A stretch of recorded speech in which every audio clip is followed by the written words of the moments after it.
Well, good morning, Grace Pointe. Pastor Ben here. Thank you so much for joining us for our online worship experience. I just have a few quick announcements I want to make you aware of before we dive into our worship set. As many of you know, as we talked about last week, and as you probably watched the video by now, we are starting to open our doors once again for in-gathering meetings. And the very first meeting in 13 weeks happened this past Wednesday. I couldn't believe it's been 13 weeks since we started this whole thing, and was really encouraged to see quite a number of our people to come back and study John once again with me, and I didn't have to preach to a camera. I could actually feed off people, and if you saw that message, either online or if you were in person, you know I looked like I was hopped up on energy drinks or something. But really, I was just excited because there's a part of me that has enjoyed this. I wouldn't lie, and I've enjoyed the challenge of it. But let's be honest, right? So this is still a poor substitution for the real thing, and especially for me, I am such a people person, and I miss people, and I miss preaching to people. I miss feeding off their energy and seeing how I need to adapt. And so that was so encouraging to see people once again, to be able to preach to people in person. And so as I talked about last week, we do have a couple dates to make you aware of, okay? And today is the 14th, and I'm going to be at the park, Eastern Regional, right down the road from the church, at 3 p.m. today to have an event. Okay, this is an opportunity for us as a church to come together and pray. I called it prayer at the park, but really it's just an excuse for us to see one another. Once again, it's outside, so you won't have to wear your mask. You can kind of keep your distance. There's going to be a playground there for our kids and families who want to come out. It's not going to be long, church. It's just, I miss you. I want to see you. I saw many of you this past Wednesday. I hope to see you more today. But we promise you, just come, we'll have prayer, and then if you need to head out, that's fine as well. But come out to the Prayer at the Park event today at 3 p.m. Lastly, we have, of course, the Sunday gatherings are starting back up on Sunday, June 28th. And we'll have two services, 9 a.m. 11. As I talked about, I'm encouraging our people who are 50 and above to come to the 9 a.m. service, and those who are 50 and below to come at the 11. Now, it's up to your discretion, okay? I'm not going to force you. I'm not going to police this. But I just thought that this would be just another added level of security at the very beginning to ensure that we don't have any issues. But church, I love you. Thank you so much for your patience throughout this time. Looking forward to getting into Daniel 3 today. Got quite a doozy of a message to preach. But before we do that, let's dive into our music set. And once again, say thank you to Patrick and Lee and Dennis Dembski for providing the music for us today. But God bless you, church. Let's worship together.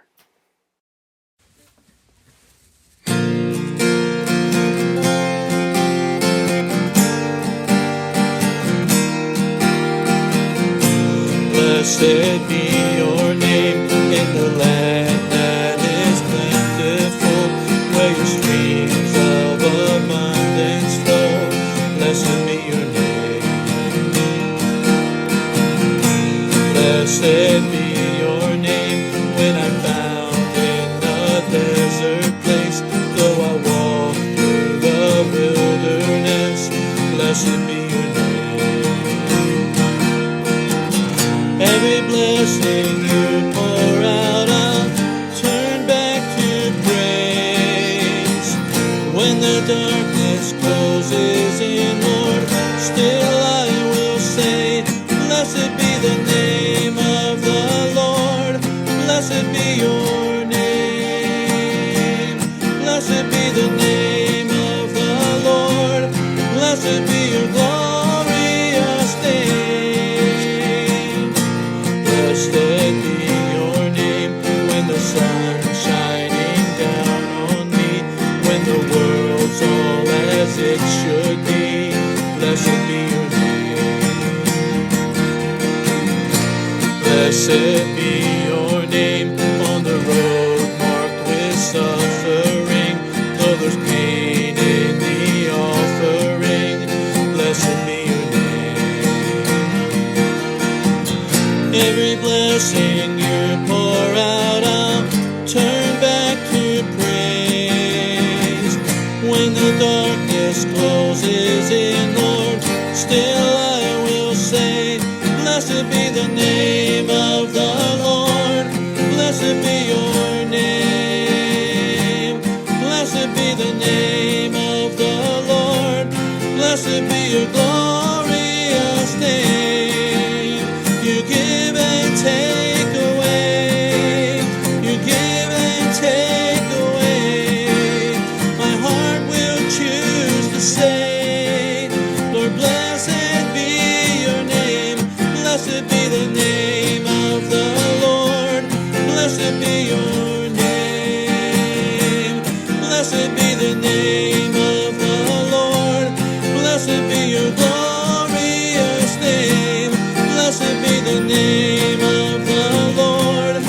Blessed be your name.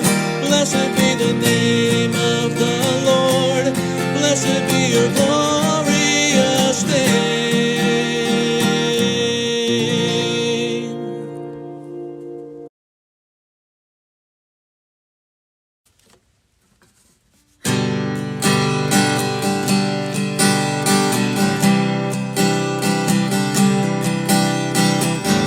Great is your faithfulness, O God. You wrestle with the sinner's restless heart. You lead us by still waters into mercy, and nothing can keep us apart. So remember your people, remember your children, remember your promise, oh God. Your grace is enough, your grace is enough, your grace is enough for me. Great is your love and justice, God of Jacob.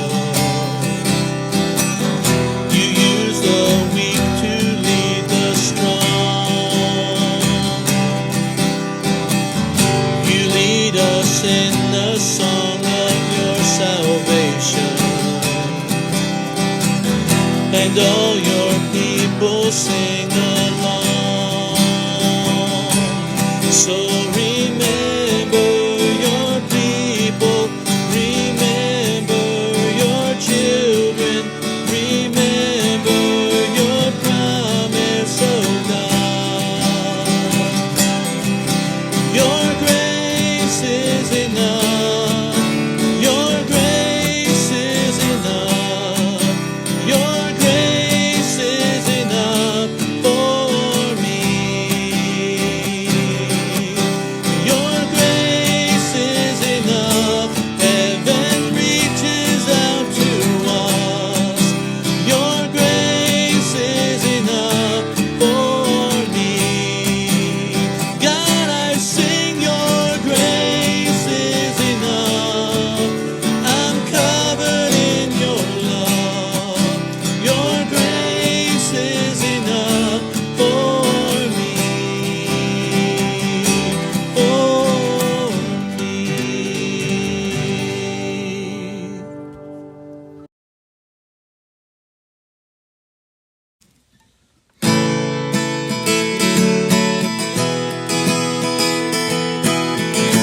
Lord, I lift your name on high. Lord, I love to sing your praises. I'm so glad you're in my life. I'm so glad you came to save us. You came from heaven to earth to show the way, from the earth to the cross, my debt to pay. From the cross to the grave, from the grave to the sky, Lord, I lift your name on high.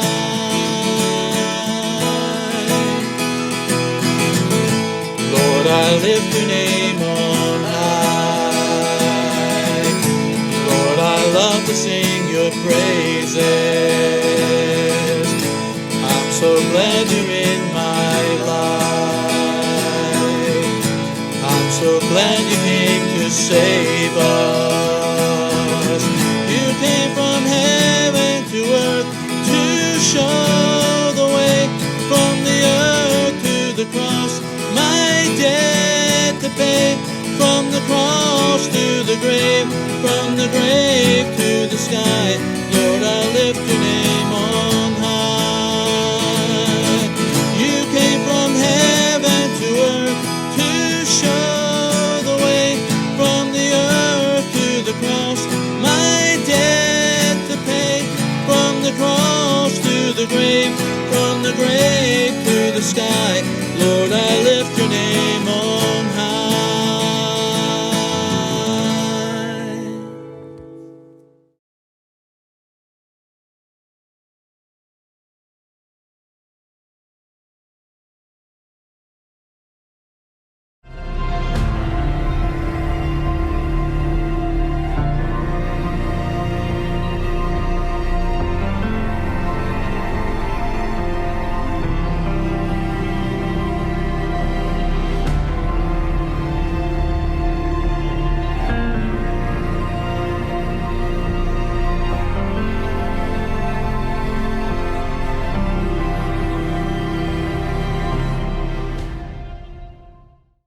Heavenly Father, you are good. You are so good. And I pray now that God, as we dive into your word, that you would help silence distraction. Lord, that you would, as we dive into the story of Daniel and his three friends, that though we are faced with a furnace, a trial, maybe we just came through one, maybe, Father, we are wondering if you really can deliver us. I pray that God, as we dive into this story today, that you would encourage our hearts. Help us to see that faithfulness in uncertain times can happen for the believer. That though we live today in Babylon, that we can still live faithful lives. That we don't have to bend the knee to any idol.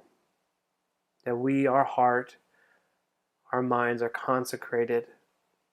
Lord, they are devoted to you. I love you, my Jesus. Now, give us understanding into your word. Lord, I pray for the Holy Spirit to grant the passion that I need to present your word today. I love you, my Jesus, and I thank you. In your name I pray. Amen. Well, church, as you know, we're in Daniel, the book of Daniel, but today we're going to be in Daniel chapter 3. And the story we're going to be talking about is a famous one. And you probably have heard this story about three Jewish exiles going up against a nation because they wouldn't bow down to an idol. And so they were almost thrown, no, not almost, they were thrown into a fiery furnace in their deliverance by God's hand and what that means. And children's stories in church have a tendency to kind of gut a story of all of its kind of teeth. And it becomes and I understand why this is the case. I mean, I understand even when I teach my daughter Bible stories, you don't want to scare them too much. You don't want to open up the gates to other questions at this time, especially depending on how old they are. But we get the impression that if we don't revisit these stories that we've learned of in Sunday school, or we have the tendency to think that those are just children's stories. As a story of three friends being thrown into a fiery furnace was good enough for Sunday school when you were a kid, but you know what? I've already been there, done that. I've heard the story a million times. I'm an adult now. Let's talk about something different. But the reality is that this is not a children's story. Just like we talked about in our study of Jonah, that can often be gutted too of all of its teeth and all of its potency in the sake of teaching children some life lessons. The story we're about to read is not for children, mainly because it deals with two things that children have a very hard time grasping, or if they can grasp it, they have little to no opinion about such things. And it deals with religion and politics. And now those are two things that you never ever want to bring up, and that's all we're going to talk about today.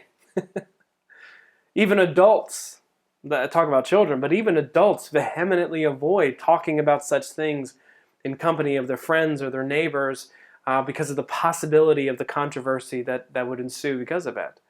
And depending on how you interpret Scripture, this passage that we're about to read is possibly one of the very first instances in all of Scripture of religious persecution, and it revolved around the conflict of religion and politics.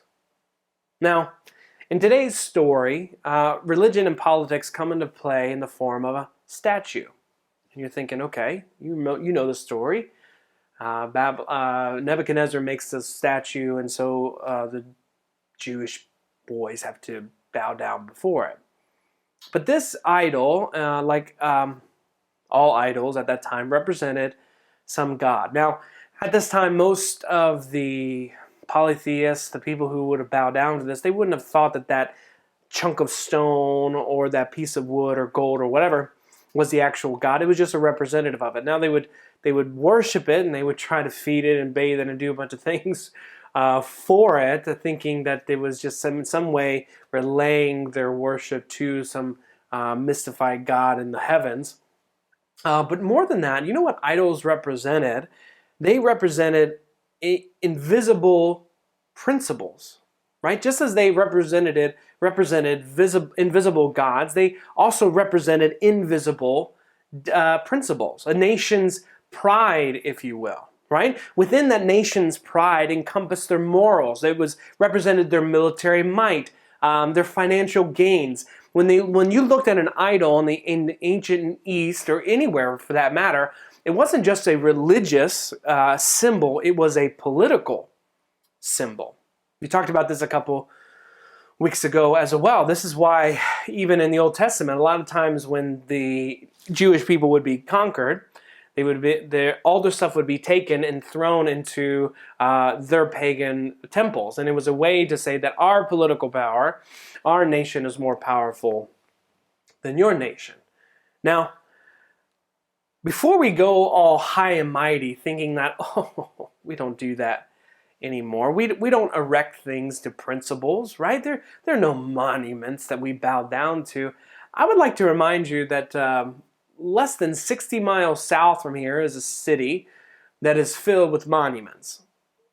Monuments to wars, to principles, to individuals, some of them literally etched in stone.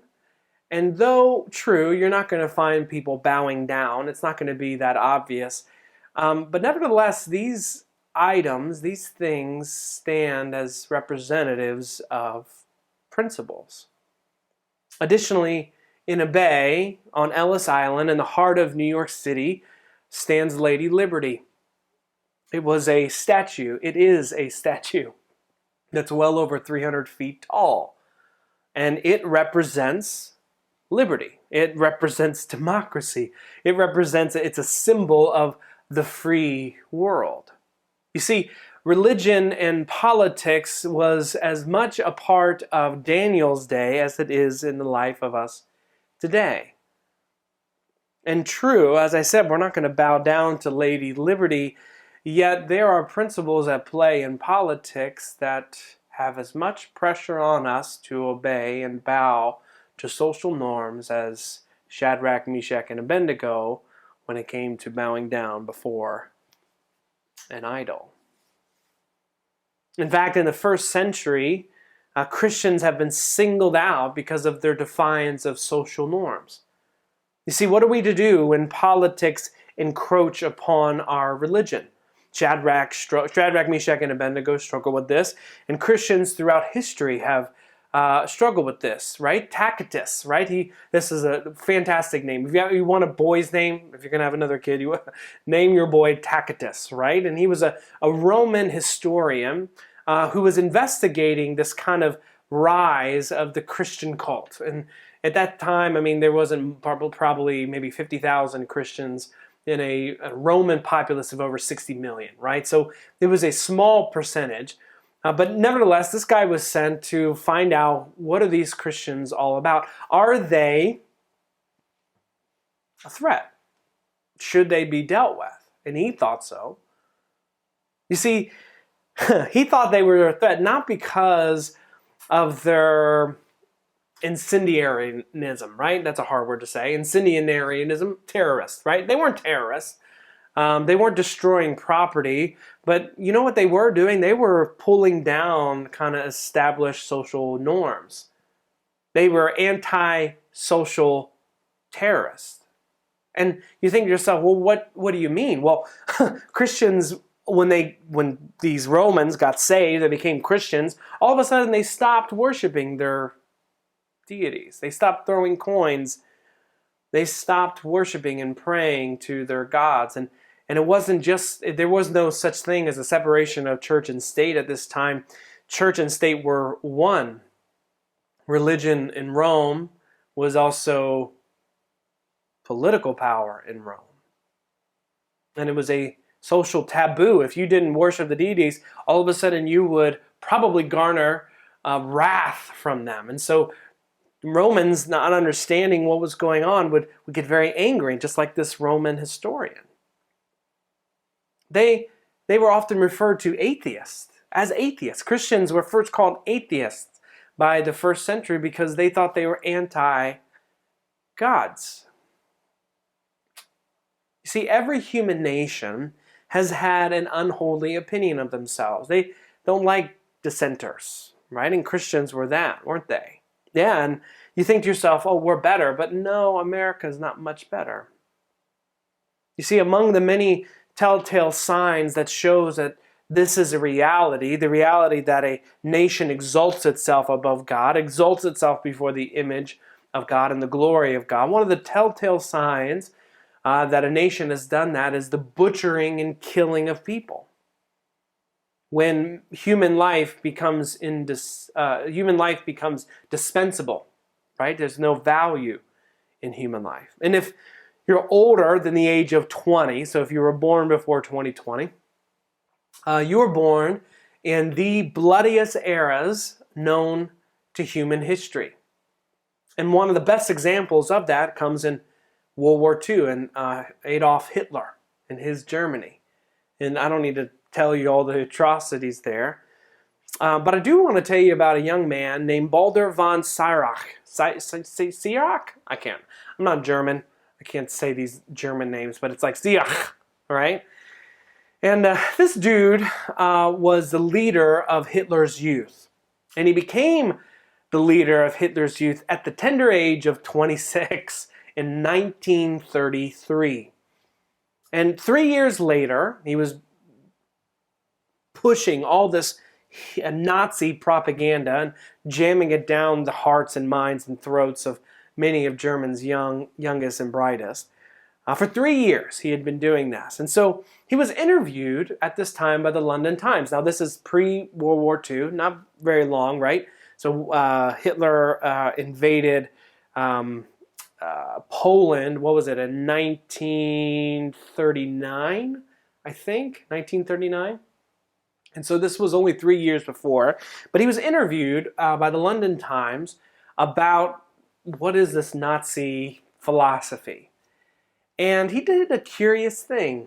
He didn't just talk about how awesome and how great they were. No, he invoked God. He twists religion and reason together to support Germany's agenda. Look at this quote from Baldur, whatever. He said, one cannot be a good German and at the same time deny God. But an arousal of faith in the eternal German is at the same time an arousal of faith in the eternal God. If we act as true Germans, we act according to the laws of God. Whoever serves Adolf Hitler, the Führer, serves Germany. And whoever serves Germany serves God. Now, most of you probably would imagine have an unsettling feeling at this point because you know the atrocities that will befall the human race in little over 3 years. Now the butchering of Jewish people in the Holocaust and the countless lives lost on a scale not known before this time. And here was one of the chief architects invoking the name of God to give credence to what they believed, to a political party. Tell me that doesn't sound familiar.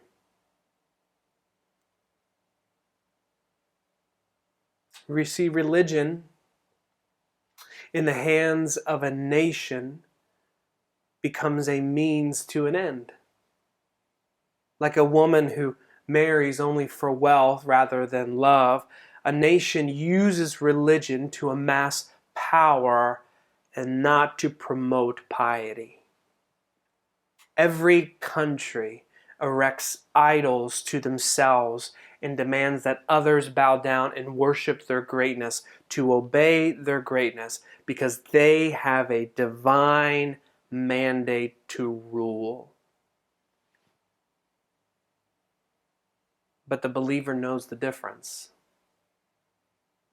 The believer sees when religion has been turned into an idol.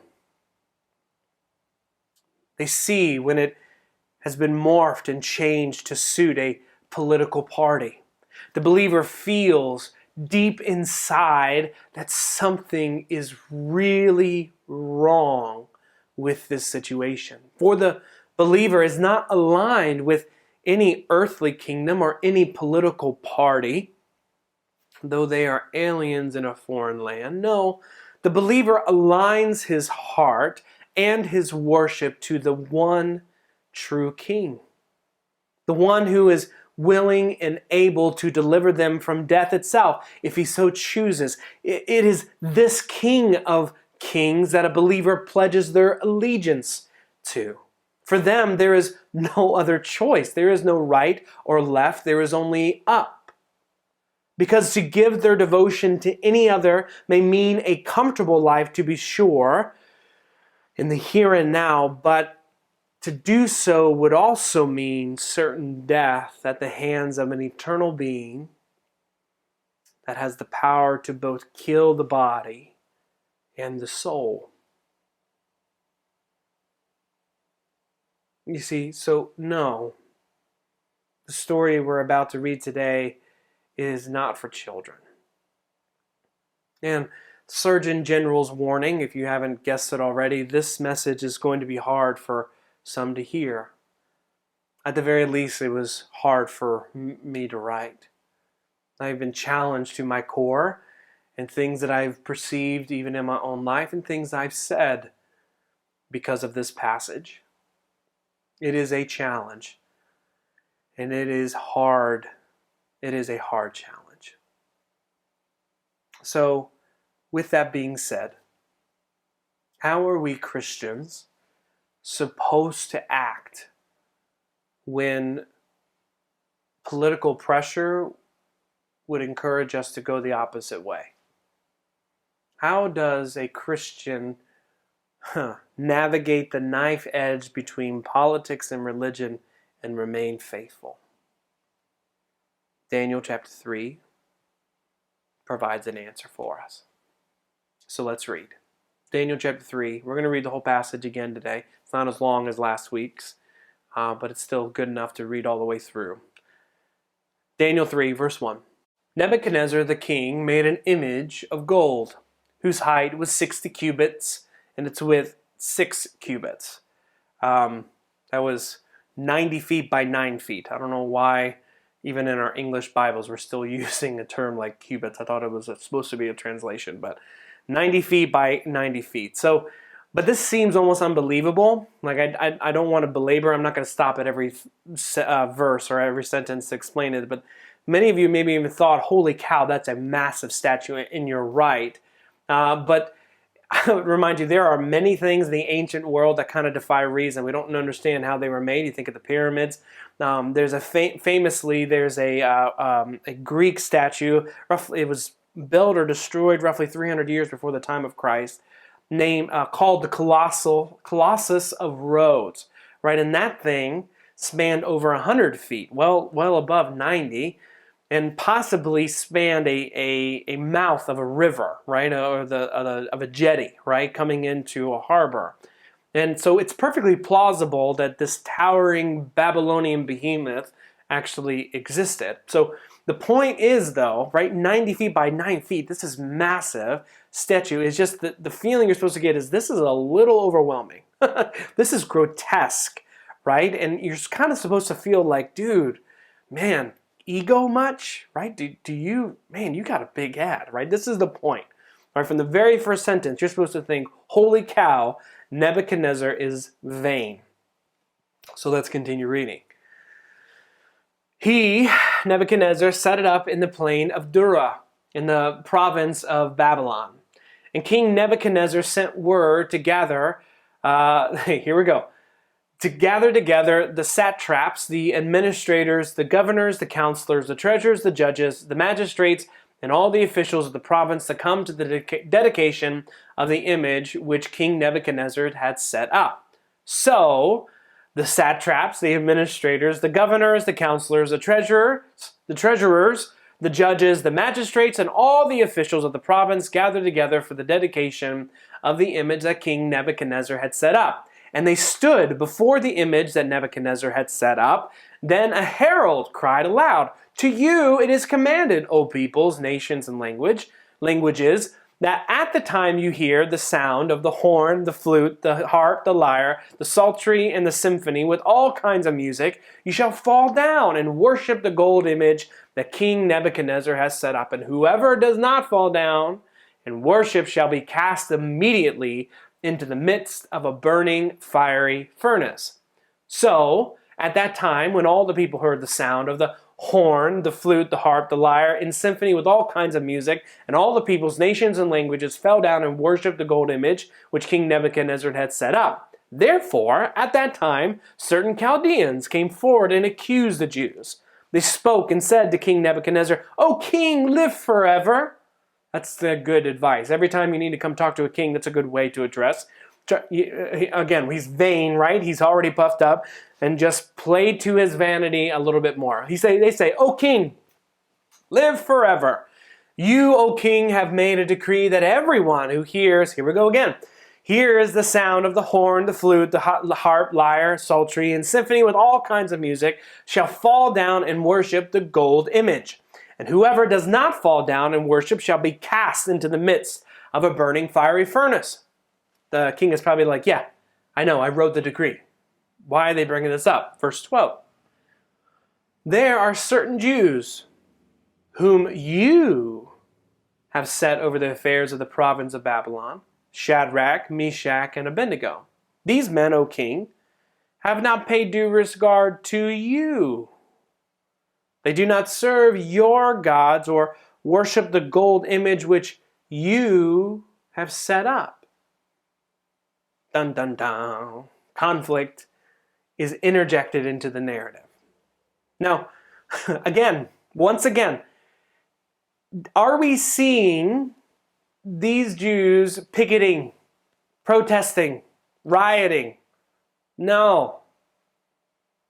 They are the ones thrown into the fray. The king would not have known if these tattletales hadn't ratted them out.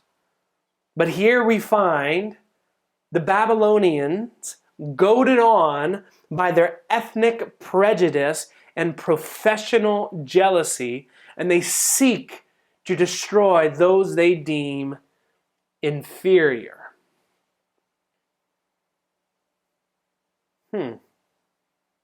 Tensions between one group of people thinking they are better than another group of people. Being jealous that maybe this group over here was elevated and they're foreigners. Who do they think they are? They're not Babylonians. So, they accuse the three of disloyalty. They look at these Jews and they say, "How can we destroy them?" So they play on the king's vanity and they accuse them of disloyalty. They're disloyal. They're dissenters of the nation. And to a lesser extent, impiety. You see, religion takes a back seat here. It was you, king, you in this, and you, and you, and you. It's you, your nation, your decree, your laws. This is all about disloyalty and a little bit about religion, but mostly about disloyalty. It was their defiance against Babylon's religion and Babylon's way of life, Babylon's principle. This was the thing that was so egregious, right? It was their apparent opposition to the king's power and his authority. You can see this in the fact that they frame this accusation with four yous. You, O king, you're the one being attacked at this time. They appeal to this Nebuchadnezzar, and vanity becomes the precursor to violence. This is the ploy of all those who seek to kill God's people.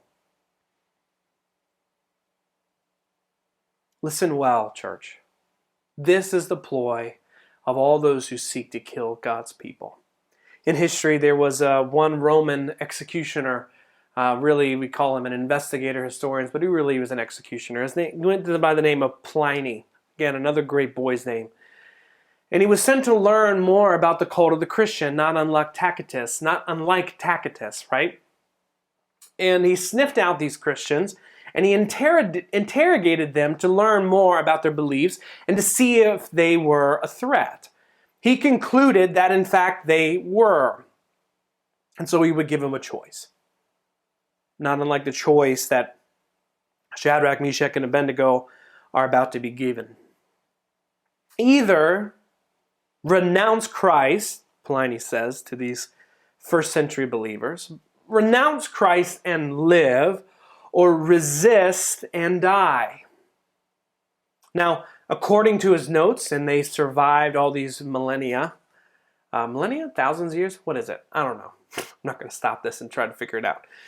According to his notes, he was met with mixed results. Those who obeyed his requests and obeyed his demands were told to, if you mean to renounce Christ, offer incense and wine to one of the Roman gods. So Jupiter, Minerva, Mars, like Pluto, right? One of them, offer incense, offer worship, bow before them, offer a prayer of allegiance to them, say that they are your God, say that you are now aligning yourself with the Roman pantheon of gods. And then lastly, you must also revile the name of Christ, renounce his name, curse it, and then you will live. Now, often he would get this confession, we know from his notes. And this was also because the dads or leaders of the churches and of the communities would often be subjected to watching their loved ones die in front of them. But some would still resist. And even after watching their spouse or their children die right in front of them, they still would not relent, and they would be executed. You see, persecution of the follower of God is not a new thing. It happened in Daniel's day, in Rome's day, and it happens today. But we, and what I mean by we, I mean Christians in America, are not only a privileged generation, but we are a phenomenon when it comes to church history. I like history. And though there's a part of me that would like to believe what I'm about to tell you is not true, my gut says it is. That far more have died for their faith than I lived to see their golden years. Throughout the history, Christians have been slaughtered in mass because they followed Jesus. This is the tactic of every nation who exalts itself above God. That anyone who aligns himself with the God of heaven is worthy of death. So let's continue reading. Then Nebuchadnezzar, in rage and fury, gave the command to bring Shadrach, Meshach, and Abednego. So they brought these men before the king. And Nebuchadnezzar spoke to them, saying, "Is it true, Shadrach, Meshach, and Abednego, that you did not serve my gods or worship the gold image which I have set up? Now, if you are ready at the time you hear the sound of the," here we go again, "horn, flute, harp, lyre, and psaltery, in symphony with all kinds of music, and you fall down and worship the image which I have made, good! But if you do not worship, you shall be cast immediately into the midst of a burning fiery furnace." And who is the God who will deliver you from my hands? That's a good question. Very similar to when the wise men of chapter 2 said, "There is not a God who lives among us who can interpret the dream that you have, Nebuchadnezzar. If only there was a God who dwelt with us." And here he says, what God is going to deliver you from my hand? Oh, there is a God. Let's continue reading. Verse 16. Shadrach, Meshach, and Abednego answered and said to the king, "O Nebuchadnezzar, we have no need to answer you in this matter. If that is the case, our God whom we serve is able to deliver us from the burning fiery furnace, then he will deliver us from your hand, O king. But if not, let it be known to you, O king, that we do not serve your gods, nor will we worship the golden image which you have set up. Tell me, that isn't the most polite rebellion in the history of rebellions, right? In the clear application for us at this point, right? And this is not the main one, but let me just pause here for 1 second. The clear application here is, boy, do they have courage. They may have been quiet originally and been kind of thrust now into this court, but here they're going to speak boldly and courageously, and they will defy the king's orders because they bow to a greater king than Nebuchadnezzar. The application for us is clear: resistance. Resistance. We talked about this last week, that God enabled Daniel to swim against the current, to go against popular opinion and social norms. God enabled him and put him in a place of great power and great influence because Daniel decided, you know what, you're greater. I love you, God. I don't love Nebuchadnezzar. I don't love Babylon. And though I'm in a foreign land, I'm still going to be a Jew. And here we are, living in 2020 in a nation and a world who does not bow the knee to God. And here we are. What are we supposed to do with religion and politics? We are supposed to resist the norm, the social trends that come and go like the passing of weather. Of the winds, they change as often as the weather does. But notice, though, the form in which their resistance, what it took. They did not blast the king and country. They did not protest. They didn't march on the Capitol. If they had, it'd have been quickly dealt with. Their resistance in this point makes it really difficult for the king. What is he to do? They're non-threatening, right? Their resistance was essentially peaceful non-participation. This is what makes it so difficult for the king. What is he supposed to do at this point? If they had gone to the violent route, then it would have been an easy decision for Nebuchadnezzar to deal with them. Yet here they were. They weren't listening to the trumpets, and yes, they weren't bowing, but neither were they resisting arrest. They weren't pleading for their lives, and they weren't degrading and defaming any individual, right? They weren't throwing mud. They're not blasting King Nebuchadnezzar. No, they were simply resisting to worship. They were simply this non-participation into the social norms, the political atmosphere, the religion of that day. They didn't withdraw, right? They had government jobs. They are fully engaged in this country, but they do not participate in the national idolatry. They stood apart from it. They walked the knife edge of faithfulness in an exiled land. They talked like Babylonians. Remember from chapter 1, they learned the language. They dressed like Babylonians. They even been educated like Babylonians. They're in service to Babylon, seeking its good, but they are still not Babylonians.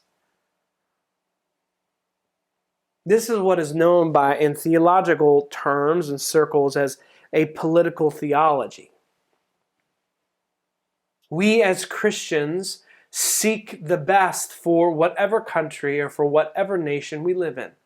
Not because we think that nation is best, but because we believe every nation is ultimately subservient, underneath, accountable to the kingdom, from which we Christians draw our identity.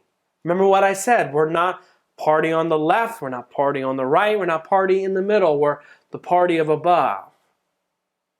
Life in exile asks for a bold trust and a bold obedience that gives Caesar what is due Caesar, but yet reserves for God what is God's. That's the tension. That's where we live. To not align ourselves in any direction, but align ourselves totally to God. That there is no such thing as a Christian political party. There is simply the Christian of the kingdom.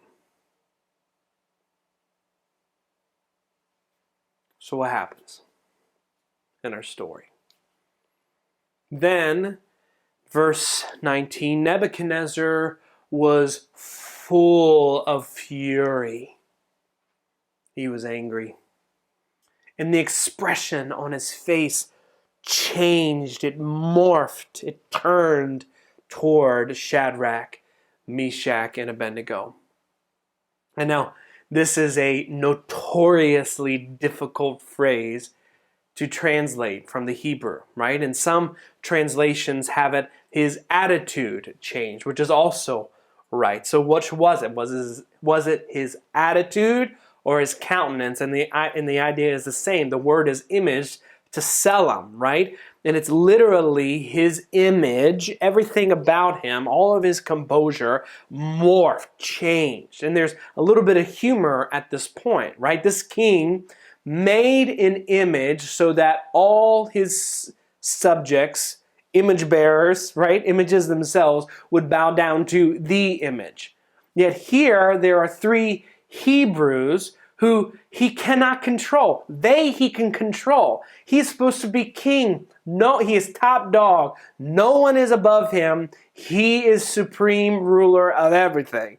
And he's supposed to have control over everybody. And here he just has these three little Jews who he can't control. And that, in turn, makes it so he himself cannot control his own image. He can't control his face. It literally, against his will, he just morphed and changed because of his fury. He is, to put it simply, he is frustrated. Let's see what happens. He spoke and commanded that the heat of the furnace be increased 7 times more than it usually is heated. And he commanded certain mighty men of valor who were in his army to bind Shadrach, Meshach, and Abednego and cast them into the burning fiery furnace. Then these men were bound in their coats, their trousers, their turbans, and all their other garments, and were cast into the midst of the burning fiery furnace. Therefore, because the king's command was urgent and the furnace exceedingly hot, the flame of the fire killed those men who took up Shadrach, Meshach, and Abednego. And these 3 men, Shadrach, Meshach, and Abednego, fell down into the midst of the burning fiery furnace. I want you to imagine in this, the best that we can imagine is this furnace is maybe like a cylindrical type furnace to where it has a door on one side, one end, but then a chimney, a hole at the top that people could be thrown into. So you wouldn't necessarily look into the burning fiery furnace. That's probably why those men died. The flames were just shooting out at a very violent rate that had lapped them up. But yet from a distance, in the window of it, you can still see what happens to those that fall in. But a better question is, what happens when leaders exalt themselves and demand that they be worshipped? That they demand pledges of allegiance? I want you to think back on the example of the Hitler Youth from before. You see, human life becomes expendable. How do you know when a nation has exalted or idolized themselves in this way? Images of God begin reducing the value of other images of God. Humans become fodder for the furnace of man's fury.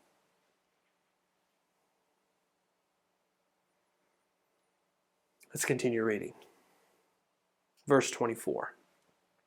Then King Nebuchadnezzar was astonished, and he arose in haste and spoke, saying to his counselors, "Did we not cast these 3 men bound into the midst of the fire?" They answered and said to the king, "True, O king." He says, "Look, I see 4 men loose, walking in the midst of the fire, and they are not hurt. And the form of the 4th is like the son of the gods." He sees a 4th figure, and somehow in his pagan state, God was able to reveal to him that this 4th was of a divine being, or a member of some otherworldly creature. It was a being like a man, but clearly different. How and what way, we're not told. I wish we were. Story goes on. Then Nebuchadnezzar went near the mouth of the burning fiery furnace and spoke, saying, "Shadrach, Meshach, and Abednego, servants of the Most High God, come out and come here." Then Shadrach, Meshach, and Abednego came from the midst of the fire. And the satraps and the administrators, governors, king's counselors gathered together, and they saw these men on whose bodies the fire had no power, and the hair of their heads was not singed, nor were their garments affected, and the smell of fire was not on them. In short, they could wear the same clothes they wore that day, tomorrow, to work. It wasn't smoky.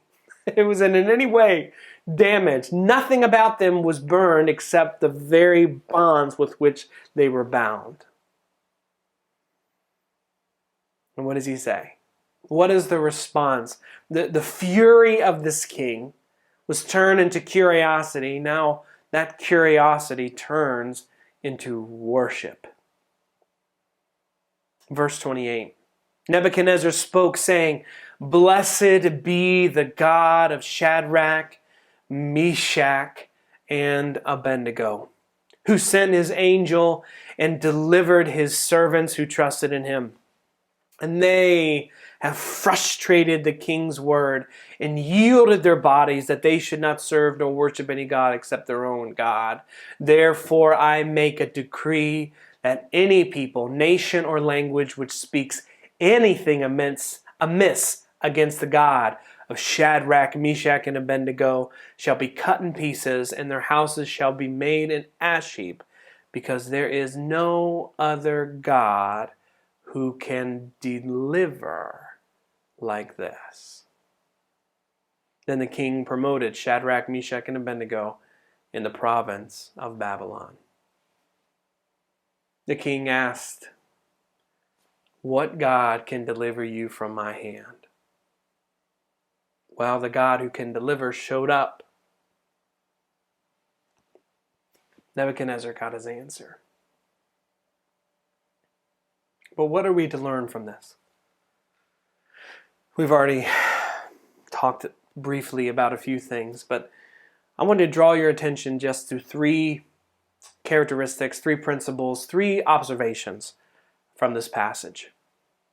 I want you to notice about these followers that they were first the minority, secondly, they were at peace, and third, they were delivered. God delivers, still delivers, will always deliver in uncertain times. First, let's talk about the minority. Shadrach, Meshach, and Abednego, 3 against many, right? The majority versus minority. Everyone was in line with the king's wishes except these 3 Jews. And what seemed to be a minor issue to the majority was a major issue to the minority.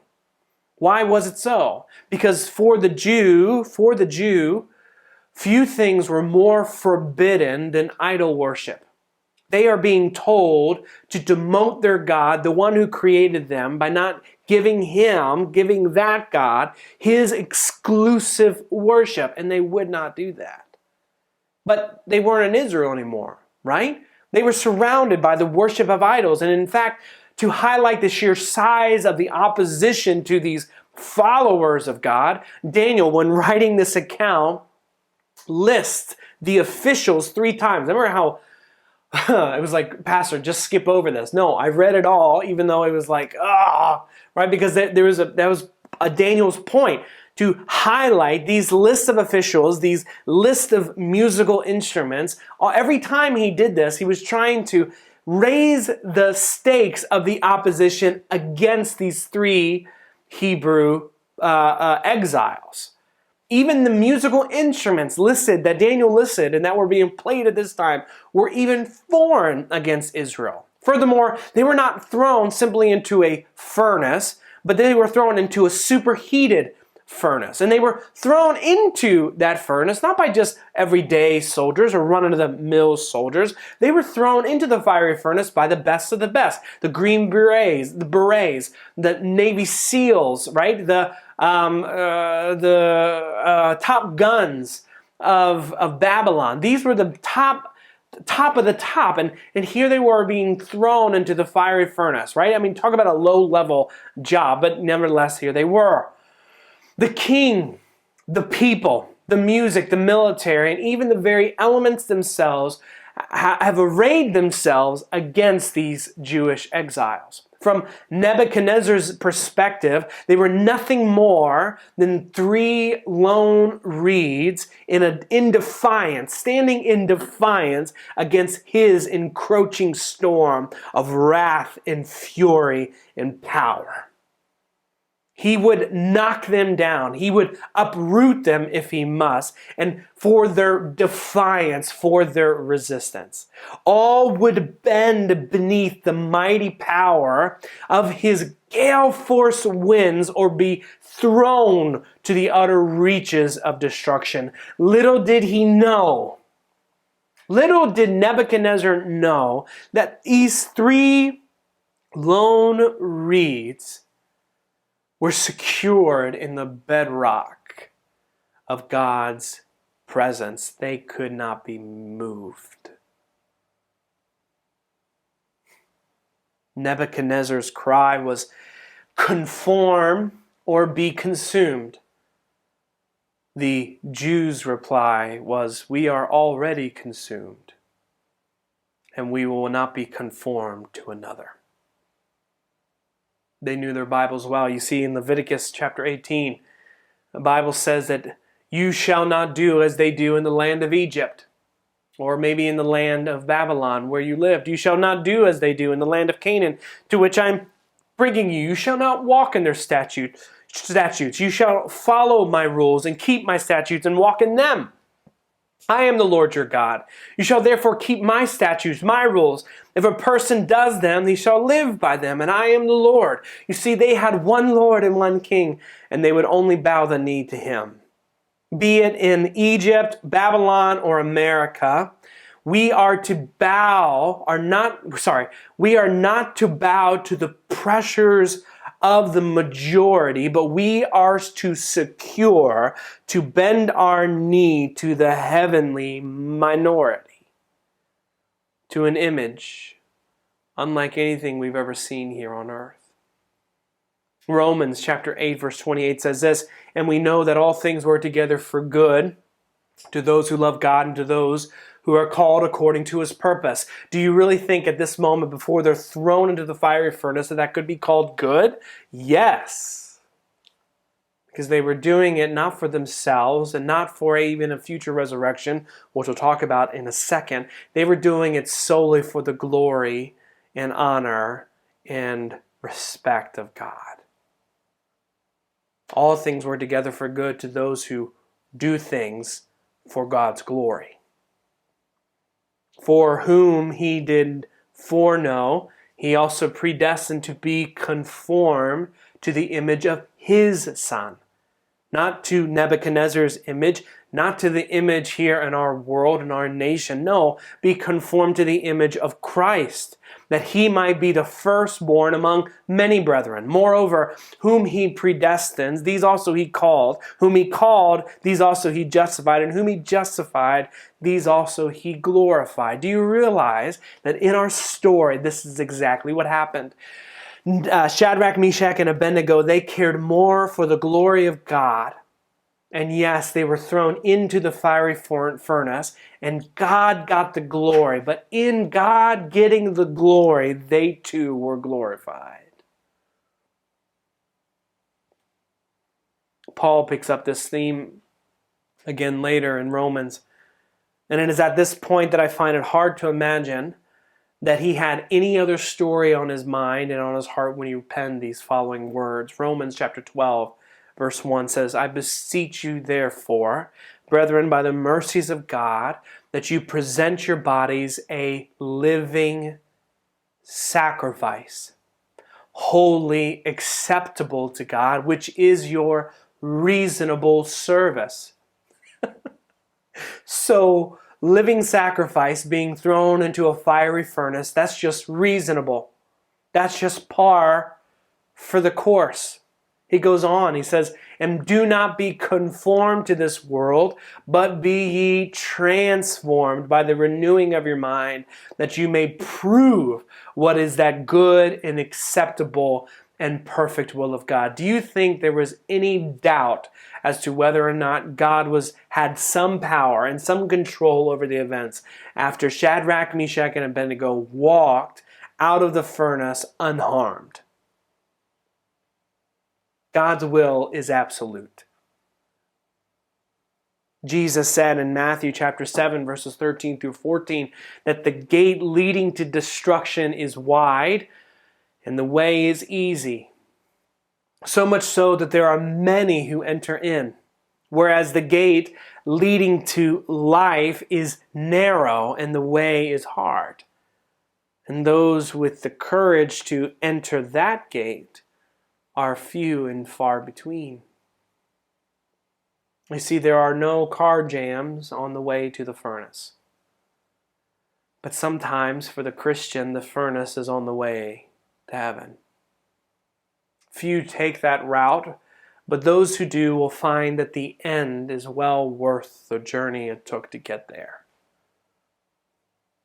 You see, because I not only want you to notice here with us about this majority versus the minority, but now I want you to notice the turbulence versus the tranquility, the peace that these Hebrew boys had in defiance against such fury.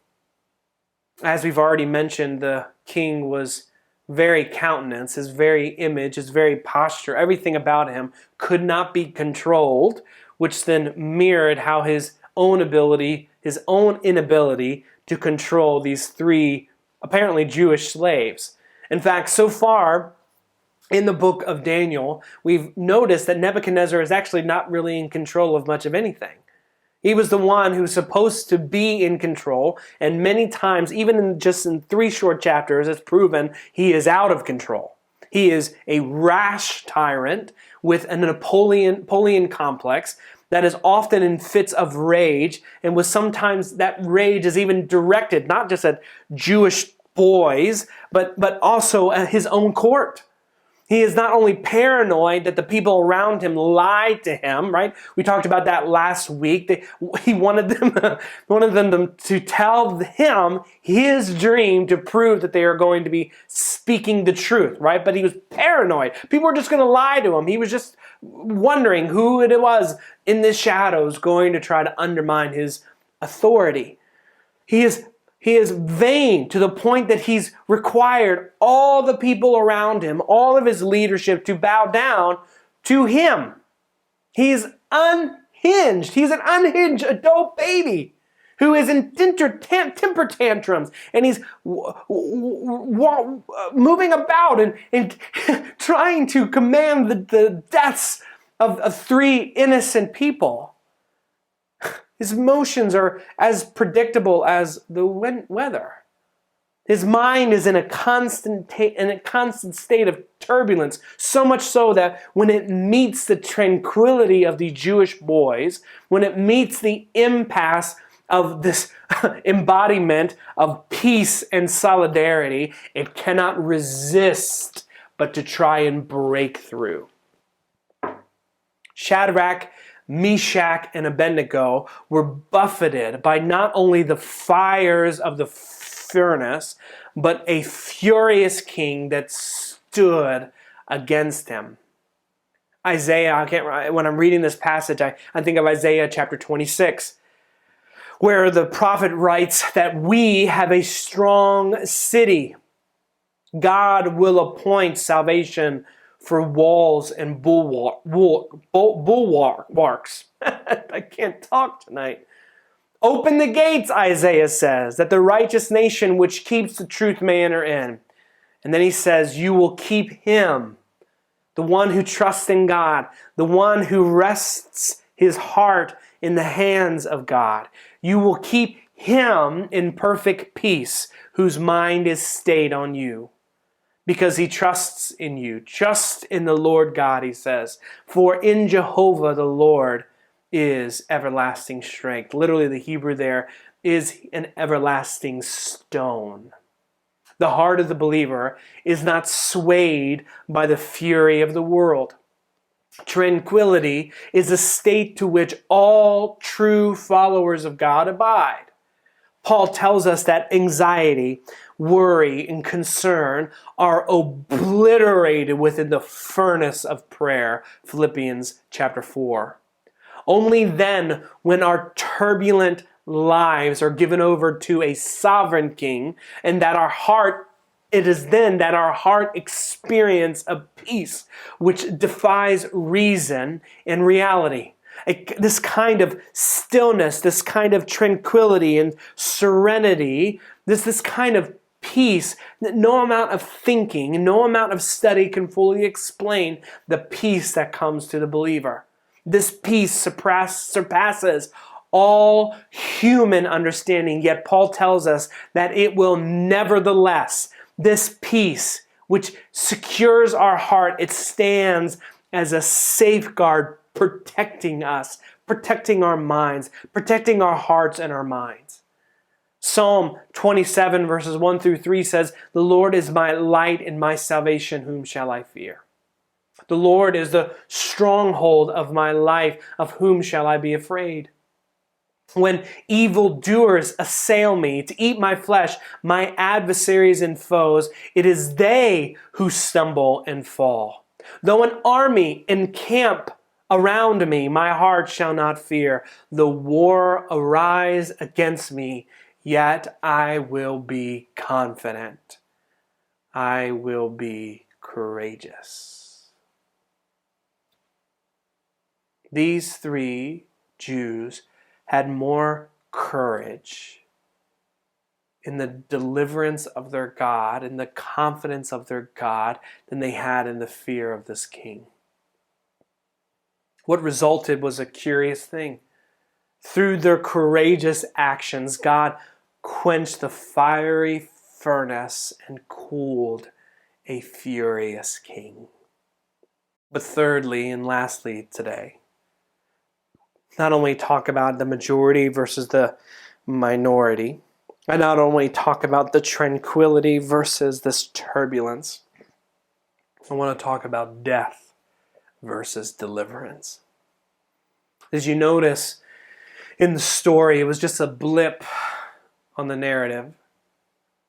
Barely deserves even mentioning, but I think it highlights a critical point. Did you notice the meaninglessness of the guard's death compared to the meaningfulness of the martyrs, almost martyrs? I don't know what you would call them. Those who are the faithful servants of an ungodly regime will eventually meet their ends at that regime's hand. When man rules, this is now the third time I've said this, when man rules, human life is seen as expendable. But when God rules, human life is seen as indispensable. Those soldiers who faithfully served King Nebuchadnezzar, they lost their lives because of their devotedness. They were literally and figuratively consumed by the fury and the wrath of their king, and death was their only reward. Loyalty to a godless and foolish king brings death, not the life one would expect. The Jews, however, pledged their allegiance to another king, didn't they? They did not bow to any god but God. And that God delivered them from death. They even engaged in the hypotheticals before the fiery furnace. They said, if God so choose to not deliver them, they're still not going to bow to you, O king. Now, us living after Christ, we'd be tempted to think at this point that they must have been motivated by some afterlife. But we know very little of what early Jews believed about the resurrection, if they even had an idea of resurrection. Meaning that their actions in this moment were not motivated by deliverance from the furnace or for some future hope of a resurrection. They were motivated by nothing more than obedience and adherence, and they cared more about God's glory than their safety. They were motivated by that glory, by His image, by His person than any other thing. It was just the right thing to do. And if there was no resurrection, it still would have been the right thing to do. They did the right thing simply because it was the right thing and not because they would be rewarded for it. For them, death was preferable to apostasy. But we do have the benefit of the resurrection, right? We're not like these Jews. I'm not going to stand here and say that that's not a good selling point to Christianity. No, it is. Paul tells us that the believer has died along with Christ. And because we have died along with Christ, we will also share in Christ's resurrection. When physical death overtakes our mortal bodies, that same Christ will then raise us to life anew. Romans chapter 6 verse 5 says, "For we have been united together in the likeness of His death. Certainly we also be in the likeness of His resurrection." Essentially, Paul tells us that we are delivered from the authority of sin. It no longer reigns within our heart, but we are also delivered from the power of sin. We are alive forevermore in Jesus Christ. How much more, then, should our motivation be to do what Shadrach, Meshach, and Abednego have done? We are the minority. I talked about that last week, and I'm emphasizing it once again. We are the minority in the majority. We are supposed to have peace when others are turbulent, when others are raging against the machine. We are supposed to be at peace. That even in the face of death, we trust in a God who will ultimately deliver us. So what's the takeaway? Looking at this passage, what is the application for us? Is it that every time we're in trial, every time we're facing a fiery furnace, that we will be delivered? And the answer is no.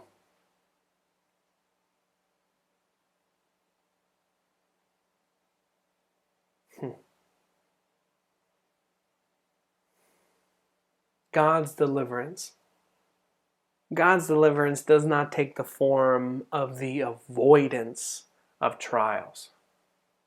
He saved them in the fire, not from the fire.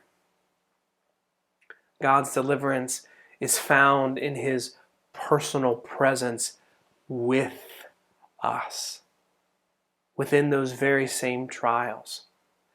These Jews experience what every follower of God has experienced since the beginning. His presence with us is deliverance. God was with Moses in Exodus chapter 3. God was with Israel, Deuteronomy chapter 31. God was with Joshua, Joshua 1 verse 9. God was with Isaiah, the prophet Isaiah, Isaiah 41 verse 10. God is with us, Christians, today in 2020. God is with us. The angel declared it. Matthew chapter 1, verse 22. Jesus reaffirmed it before he went back to heaven in Matthew 28, verse 20. The writer of Hebrews reiterated it in Hebrews chapter 13, verse 5 through 6. God is with us. He is Emmanuel, God with us. That God delivers us from our isolation. You see, even in death, God is with us. Psalm 23 verse 4 says, "Yea, though I walk through the valley of the shadow of death, I will fear no evil." Why? For you are with me. Your rod, your staff, they comfort me. The Christian is not spared the valley. He is spared having to walk it alone. Were the 3 Hebrews spared the furnace? And the answer is no. They still enter the furnace, but it is within the midst of a fiery furnace that the presence of God was revealed to them. Ultimately, death for the believer is the great deliverance.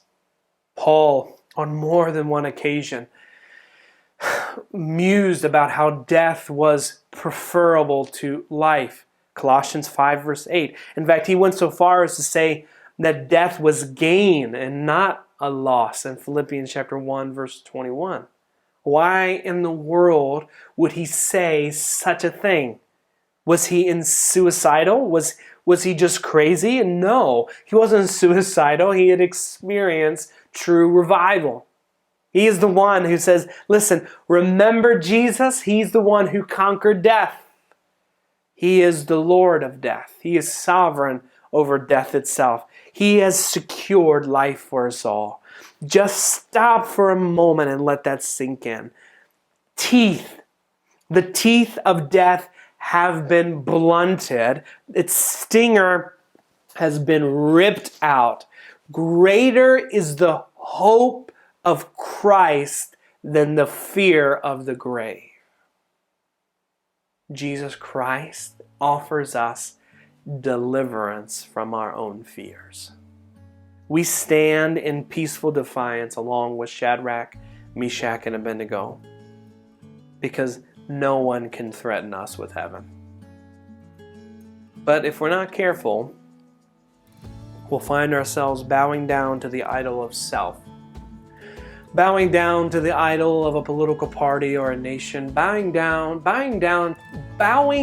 to a set of ideals that may sound good and of themselves are not evil, but they are still subpar to our God. John Calvin rightly said that human hearts are a factory of idols. We must guard our heart diligently or risk being swept up in the current of popular opinion, in the current of politics, and forget whose we are. Father, I love you. I pray that God, you would now finish this message, that God, you would take, Father, these thoughts that I feel in this moment have not been presented the best. Lord, God, I pray that you would help our people. Help us, Lord, that in the midst of our days, the confusion, the pressure, that we would keep our eyes on you. I love you, Jesus. Thank you so much for this day. Bless us, Lord, as we go from our homes, from our seats, that we would remember that our allegiance is to you and you alone. That you're not for the right or for the left. You are only for yourself. I love you and I thank you and I pray. Amen. God bless you, Grace Pointe. Hopefully to see you in a couple hours. Have a great week.